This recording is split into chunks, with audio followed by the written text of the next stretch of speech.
رسول اللہ صلی اللہ علیہ وآلہ وسلم نے فرمایا، جو شخص حدث کرے اس کی نماز قبول نہیں ہوتی جب تک کہ وہ دوبارہ وضو نہ کر لے۔ حضرموت کے ایک شخص نے پوچھا کہ حدث ہونا کیا ہے؟ آپ صلی اللہ علیہ وآلہ وسلم نے فرمایا کہ پخانہ کے مقام سے نکلنے والی آواز والی یا بے آواز والی ہوا۔ صحیح بخاری حدیث نمبر 135۔ اللہ تعالیٰ نے فرمایا، اے ایمان والو، جب تم نماز کے لیے کھڑے ہو جاؤ تو پہلے وضو کرتے ہوئے اپنے چہروں کو اور اپنے ہاتھوں کو کہنیوں تک دھو لو اور اپنے سروں کا مسح کرو اور اپنے پاؤں ٹخنوں تک دھو۔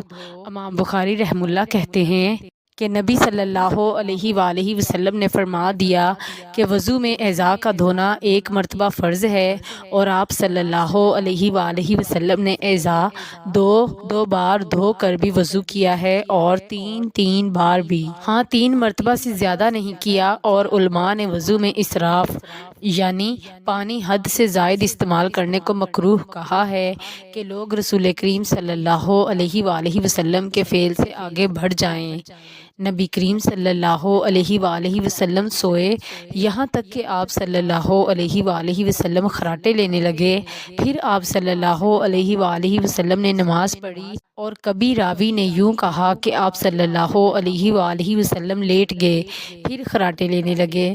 پھر آپ صلی اللہ علیہ وآلہ وسلم کھڑے ہوئے، اس کے بعد نماز پڑھی۔ پھر سفیان نے ہم سے دوسری مرتبہ یہی حدیث بیان کی کہ عمرو سے انہوں نے ابن عباس رضی اللہ عنہما سے نقل کیا کہ وہ کہتے تھے کہ ایک مرتبہ میں نے اپنی خالہ ام المومنین حضرت میمونہ کے گھر رات گزاری تو میں نے دیکھا کہ رسول اللہ صلی اللہ علیہ وآلہ وسلم رات کو اٹھے۔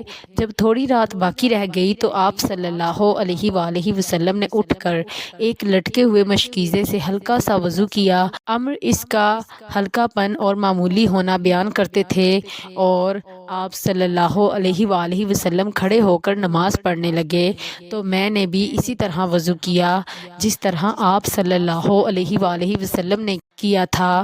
پھر آ کر آپ صلی اللہ علیہ وآلہ وسلم کے بائیں طرف کھڑا ہو گیا، اور کبھی سفیان نے ان یسارا کی بجائے ان شمالا کا لفظ کہا، مطلب دونوں کا ایک ہی ہے۔ پھر آپ صلی اللہ علیہ وآلہ وسلم نے مجھے پھیر لیا اور اپنی داہنی جانب کر لیا، پھر نماز پڑھی جس قدر اللہ کو منظور تھا۔ پھر آپ صلی اللہ علیہ وآلہ وسلم لیٹ گئے اور سو گئے حتیٰ کہ خراٹوں کی آواز آنے لگی۔ پھر آپ صلی اللہ علیہ وآلہ وسلم کی خدمت میں مؤذن حاضر ہوا، اور اس نے آپ صلی اللہ علیہ وآلہ وسلم کو نماز کی اطلاع دی، اور آپ صلی اللہ علیہ وآلہ وسلم اس کے ساتھ نماز کے لیے تشریف لے گئے۔